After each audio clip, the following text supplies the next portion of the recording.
Billionaire investor David Rubenstein donated $7.5 million to the National Mall. That means the Washington Monument is on its way to full repair after an earthquake hit D.C. in August.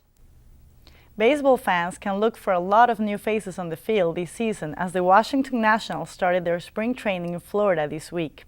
After an off-season, the trades and signings, there will be plenty of new faces on the Nationals' rotation and lineup, notably Gio Gonzalez from the Oakland Athletics. Their first Major League game starts on March 3rd when the Nationals visit the Houston Astros. The Redskins may be switching states. How are D.C. residents feeling? Maria Hallis has the details. It's been more than 15 years since the Burgundy and Gold played their last game here at RFK Stadium. District leaders have been trying to get the team back ever since, and now they may be close. Neil Glick is one of several community leaders who met this week with the district deputy mayor for economic development. They had talks about why the 67 acres of land surrounding the stadium hasn't been developed with housing and retail as promised. The deputy mayor told the city it is waiting on the Redskins to decide whether or not to move the team's training facility from here in Ashburn. Business owners and residents in Ashburn say losing the team would hurt their community. They come here all the time and they get our food. We lose the business. A spokesperson for the Redskins says that the team is exploring some of its options, but the possibility that the Redskins may return to the RFK Stadium has some in the neighborhood divided.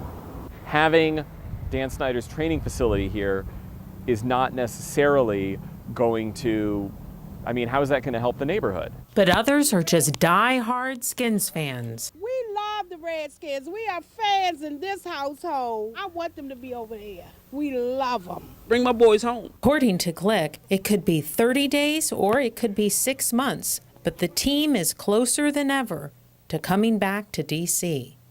This is Maria Hallis for District Wire News.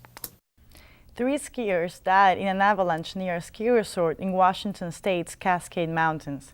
Authorities say the avalanche took down about a dozen skiers and swept some as far as 2,000 feet down the mountain. The region has been hit with heavy snow, and the Northwest Avalanche Center warned of a very high avalanche danger for Sunday.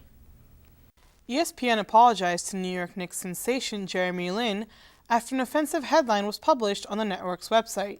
The headline that read, "Chink in Armor," referred to the Knicks' 89-85 loss Friday to the New Orleans Hornets. It was taken down 35 minutes after being published. ESPN fired the employee responsible for the racist headline, and the anchor who used the same ethnic slur has been suspended. The trial of former University of Virginia lacrosse player accused of killing his ex-girlfriend continues on Wednesday. CNN's Tara Morgan reports.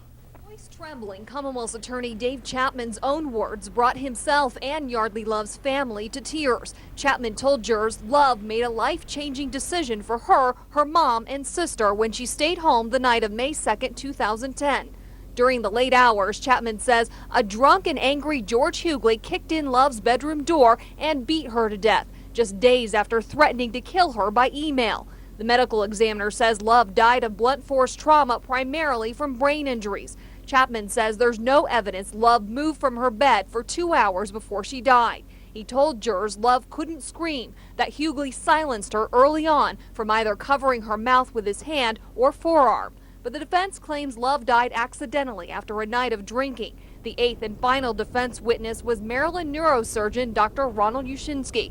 He testified after reviewing autopsy photos and the report, Love's brain looked relatively normal with no significant bleeding and no bruising. Dr. Ushinsky says there may have been head trauma, but there wasn't significant brain trauma.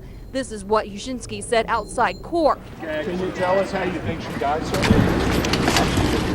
Oxygen deficit. She suffocated. Not. That's all I can tell you. Not blunt force trauma. That's all I can tell you. Ushinsky could not talk about injuries related to CPR. That's because the Commonwealth argued before the trial resumed the defense broke a rule by giving Ushinsky prior testimony from another witness before Ushinsky took the stand. Lawrence stressed that Hughley had no intent to kill and is not responsible for Love's demise. The defense claims it was a combination of injuries and alcohol that led to her death. Coming up, unrest in Syria. We'll show you how Syrian Americans are putting pressure on the Syrian government to protect their loved ones. And a Hollywood star is kicking off Mardi Gras celebrations in New Orleans. We'll show you who's king of the parade in just a moment.